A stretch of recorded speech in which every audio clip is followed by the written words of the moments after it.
Olá pessoal, então seguimos com a nossa terceira parte da nossa aula de competência, terceira e última. Então vamos lá. Agora nós acabamos de estudar as regras de competência, a divisão das regras de competência em absoluta e relativa.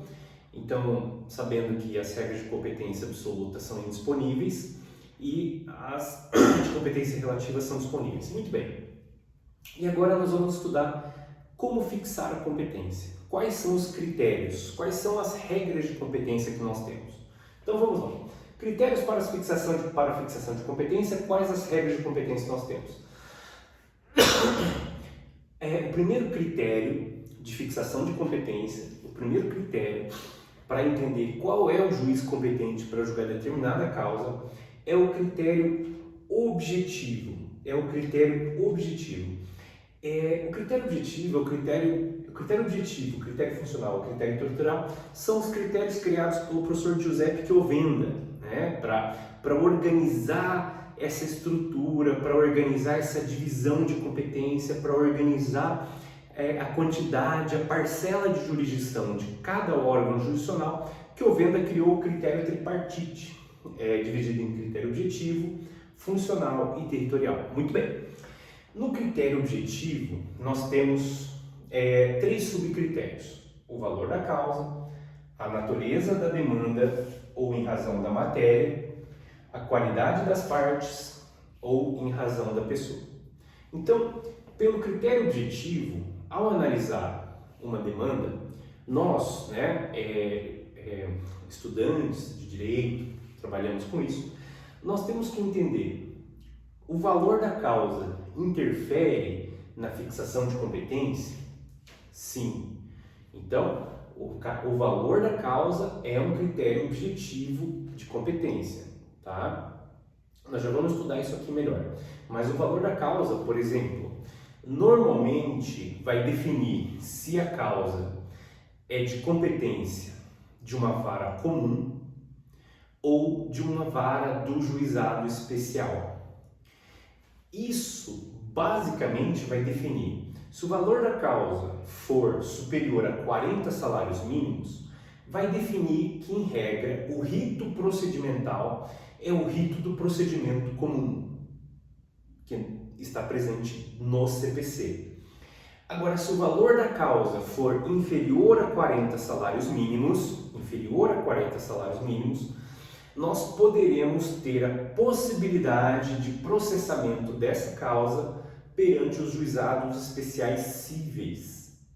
E o rito procedimental não é o rito do CPC, é o rito da Lei 9.099 de 95. Então, o valor da causa é importante para definir isso.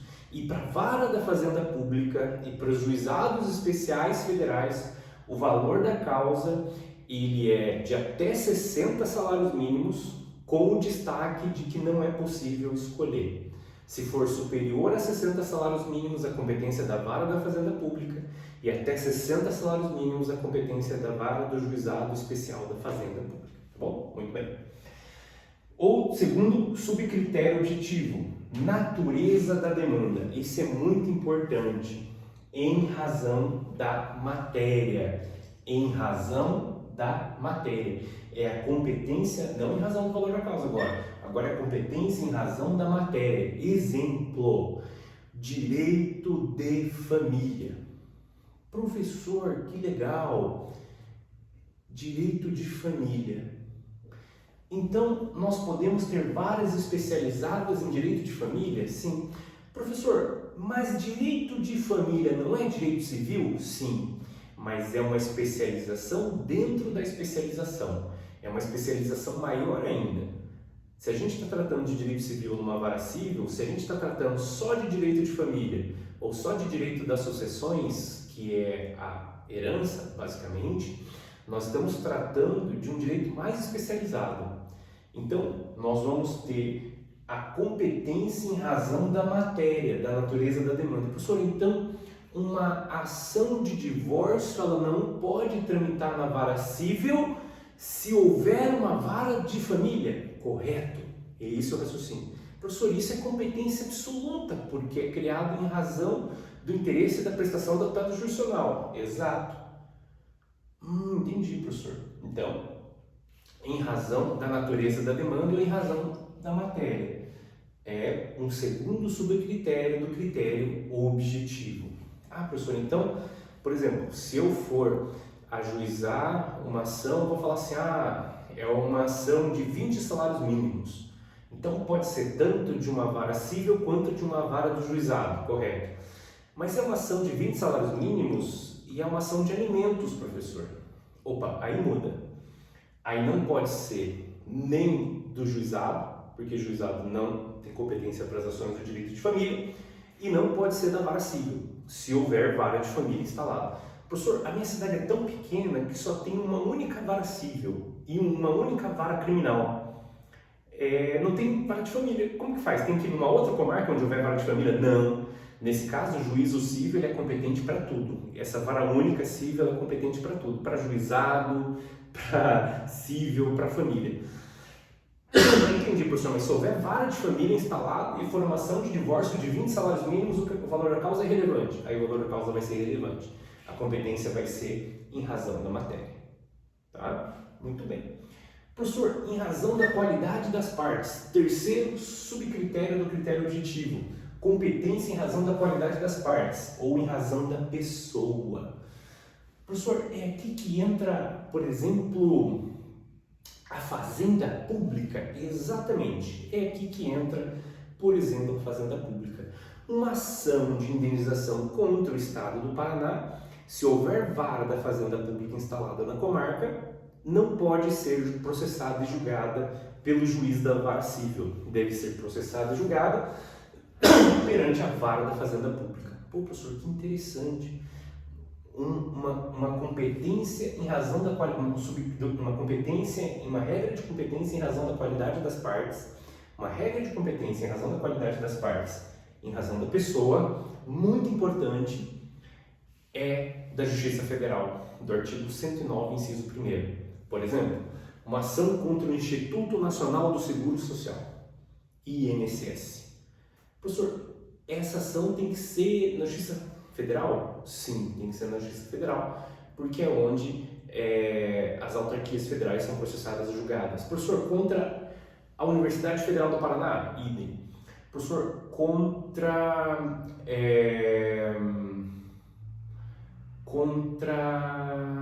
o Bacen? Sim. Contra o IBAMA? Sim. Então, sempre que houver uma autarquia federal contra as agências, Agência Nacional de Transporte Terrestres, Agência Nacional de Petróleo, Agência Nacional de Saúde Suplementar, professor, então, todas essas agências que são autarquias especializadas, autarquias executivas, todas essas ações tramitam perante a Justiça Federal? Sim, correto. Porque é uma competência em razão da qualidade da parte, competência em razão da pessoa. Um exemplo no direito penal, né, seria a competência da vara de violência doméstica contra a mulher. Né? Um homem que sofre violência doméstica tramita na vara criminal comum. A mulher tem uma vara especializada em razão, evidentemente, do seu estado, da sua situação de vulnerabilidade que é conhecida por todos, certo? Então, esses são os 3 subcritérios do critério objetivo. Professor, então, sempre que eu for ajuizar uma ação, eu tenho que prestar atenção no valor da causa, na matéria e a pessoa, para entender quem é o juiz competente, exatamente. Professor, e o que mais? O segundo critério do professor que eu venda é o critério funcional. O critério funcional, ele é fixado, ele fixa a competência do juiz, o critério funcional fixa a competência do juiz de acordo com a função desempenhada pelo órgão jurisdicional. O critério funcional fixa a competência do juiz de acordo com a função desempenhada pelo órgão jurisdicional. Pode ser vertical ou horizontal. Por exemplo, a competência vertical, ela estabelece a competência de acordo com uma hierarquia vertical. Por exemplo, juiz de primeiro e juiz de segundo grau. Mas qual a função desempenhada? Qual a função desempenhada por cada um desses juízes?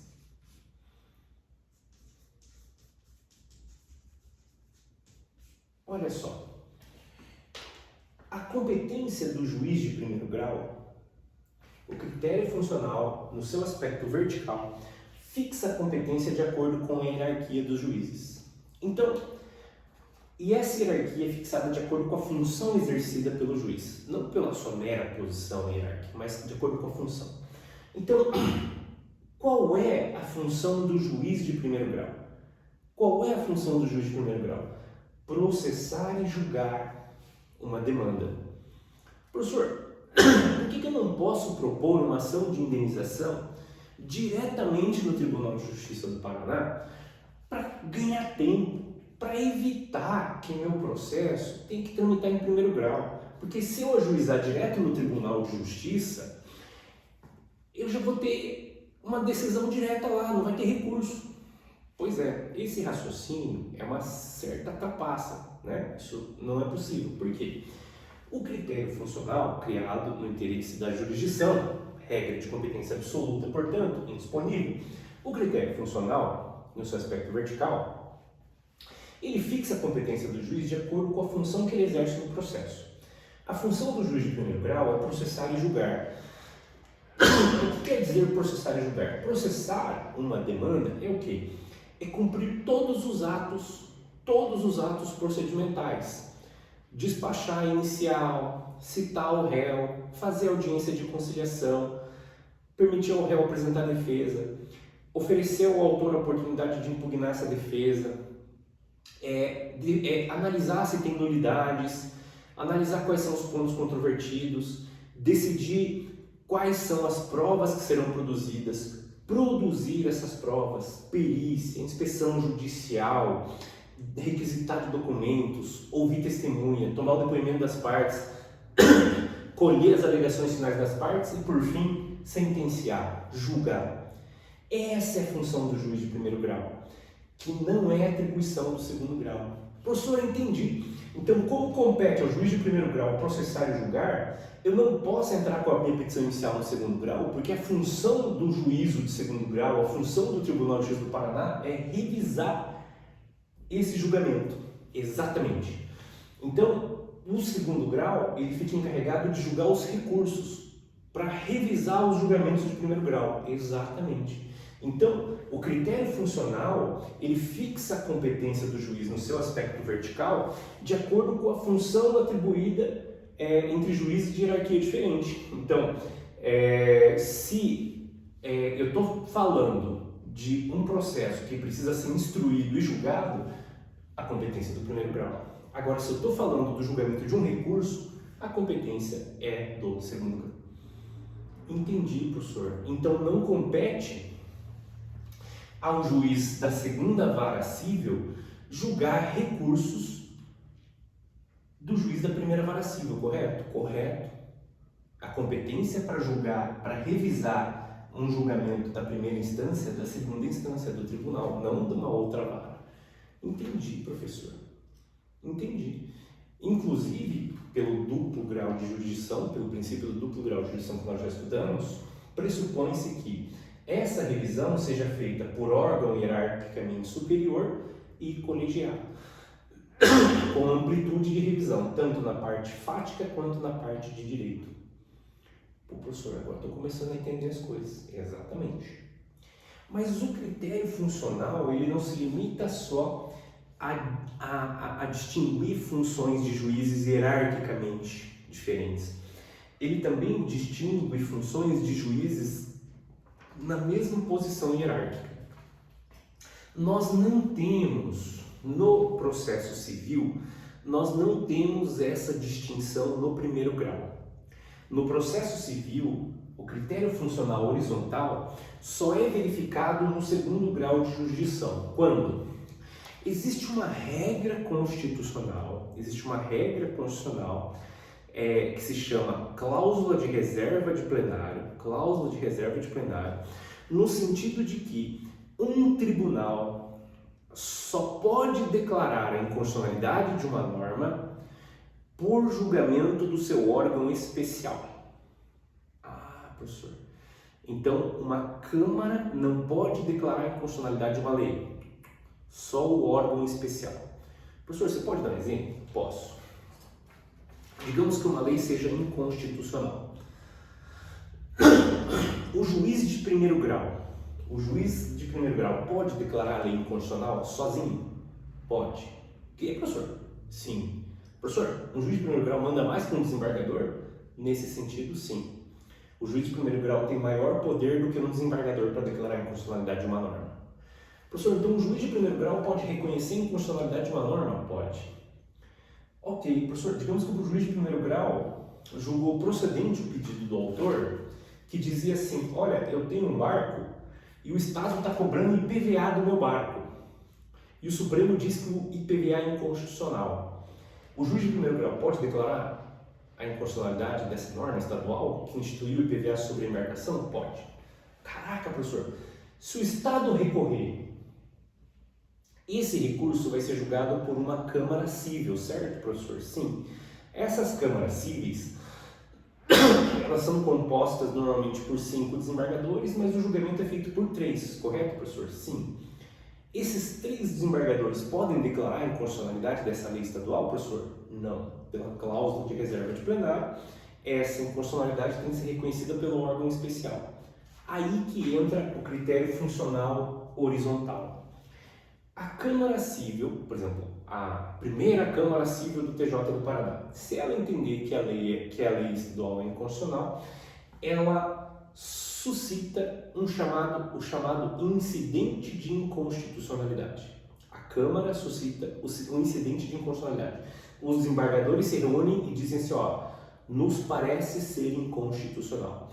Suscitam o incidente de inconstitucionalidade e remetem o processo ao órgão especial, que aqui no Paraná é composto por 25 desembargadores. 12 desembargadores eleitos, 12 desembargadores mais antigos, mais o presidente do tribunal. Esses 25 desembargadores vão decidir se essa lei é constitucional ou inconstitucional. E esse órgão pode dizer que a lei é inconstitucional? Pode. Aí eles vão julgar o recurso? Não. O órgão especial só vai julgar a constitucionalidade ou inconstitucionalidade da lei. Decidindo a constitucionalidade ou inconstitucionalidade da lei, o órgão especial devolve para a primeira Câmara Cível, que com a decisão de inconstitucionalidade ou constitucionalidade vai aplicar ela no caso concreto e vai dizer se o recurso deve ser provido ou improvido e vai julgar o caso concreto. Entendi, professor? Então, a declaração de inconstitucionalidade compete ao órgão especial, que é formado por desembargadores, e o mérito do recurso, se é provido ou improvido, é decidido pela Câmara Cível, também órgão composto por desembargadores, sem hierarquia, correto? Por isso que nós temos o critério funcional horizontal. No processo civil nós não temos isso na primeira instância, só na segunda. No processo penal nós temos na primeira instância. Por exemplo, na situação do tribunal do júri, em que na primeira fase do júri, o juiz da vara do júri, ele que vai dizer se o réu deve ser pronunciado ou não, se existem indícios, se existem provas de materialidade, indícios suficientes de autoria para que o réu seja processado e julgado perante a vara do tribunal do júri. Entendi, professor, que interessante. E aí depois, na segunda fase do tribunal do júri, o réu é julgado perante o tribunal do júri. Ah, professor, igualzinho aquele que teve na semana jurídica. Igualzinho aquele que teve na semana jurídica. Então lá ele vai ser processado, ele vai ser julgado no tribunal do júri, pelos jurados cidadãos, e lá ele vai ser inocentado ou condenado, correto? E o juiz de primeiro grau, ele só analisou na primeira fase do júri se existiam provas da materialidade e indícios de autoria para que isso fosse feito, exatamente. São duas funções diferentes por juízes que estão na mesma posição hierárquica, tanto os jurados, que são os pares, né, cidadãos do povo, quanto os juízes. Professor, interessante. Muito bem.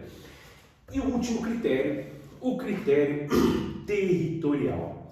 O critério territorial, ele fixa a competência do juiz de acordo com o espaço geográfico em que o juiz desempenha sua função jurisdicional, né? Então, o juiz ele vai analisar se o processo que ele está julgando se realmente é de competência da comarca dele, se não é da comarca vizinha, se não é de uma comarca em São Paulo, etc.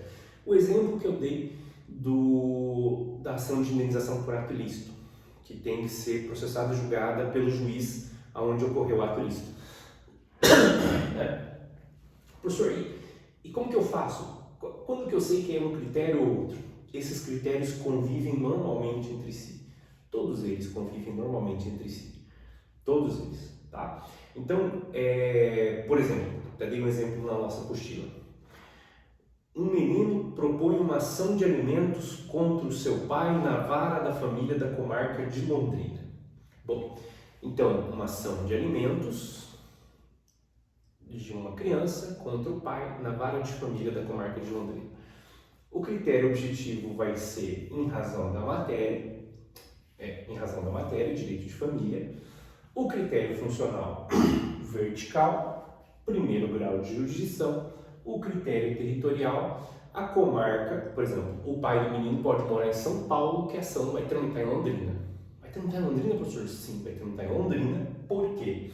Porque o foro competente é o foro do domicílio do alimentando, da criança. Entendi, professor. Então, quando eu for advogado, eu vou analisar, bom, é uma ação de alimentos, então vai ser em razão da matéria competência, eu vou dirigir a vara de família, isso. Professor, eu posso começar no tribunal? Não, eu preciso produzir prova, preciso julgar, então é primeiro grau, né, professor? Isso. Professor, e aí eu tenho que ver que vara de família que vai julgar isso, né, professor? Se é da vara de família do domicílio da criança ou do pai. A lei diz que é da criança, né, professor? Isso. Então a criança mora em Londrina, é da vara de família da comarca de Londrina, né, professor? Correto. Esses três critérios convivem tranquilamente entre si. Esses três critérios convivem tranquilamente entre si.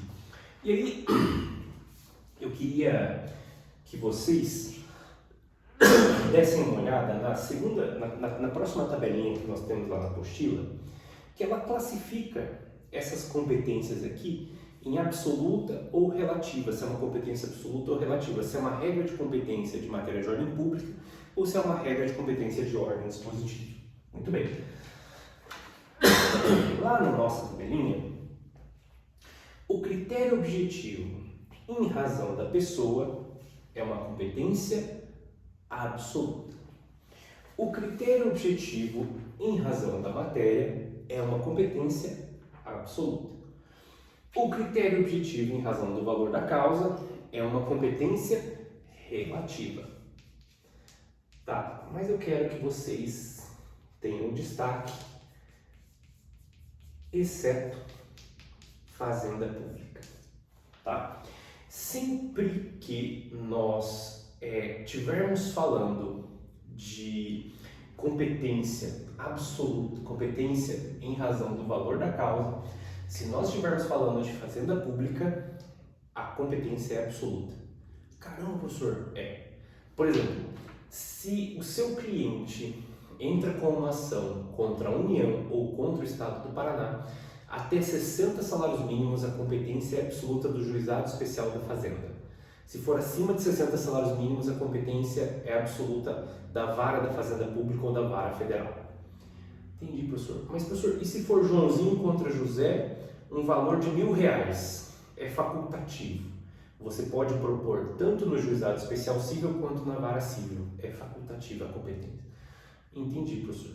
Entendi. Por isso que o valor da causa, em regra, é competência relativa, mas em se tratando de fazenda pública, a competência é absoluta. Aí a competência é absoluta. Muito bom. Critério funcional. Competência absoluta. Critério territorial. Competência relativa. Outra coisa. Ali em observações importantes na apostila, agora eu estou vendo, está errado, tá? Ali em observações importantes fala assim, o critério objetivo em razão do valor da causa, não. É o critério territorial, né? Tá ali, territorial. O critério territorial são considerados competência relativa, embora existam exceções. Exceções do critério territorial. Exceções do critério territorial. Artigo 47 do CPC. Lei da Ação Civil Pública, artigo 2º. Artigo 93 do Código de Defesa do Consumidor. Artigo 209 do ECA e artigo 80 do Estatuto do Idoso. Todas essas regras, embora se tratem de competência territorial, embora se tratem do critério territorial, que em regra é uma competência relativa, nessas hipóteses são uma exceção, temos a exceção de que se trata de competência absoluta. Então, né, fiquem atentos a isso. E o valor da causa também está ali, completando, né? Tanto o valor da causa tanto o critério em razão do valor da causa quanto o critério territorial são, em regra, competência relativa, mas possuem exceções, fazenda pública e essa lista de exceções que eu passei para vocês. Beleza? Gente, fantástico! Fechamos a nossa aula de competência. Muito obrigado e estou à disposição em sala de aula para resolvermos todas as dúvidas, ok? Forte abraço, obrigado!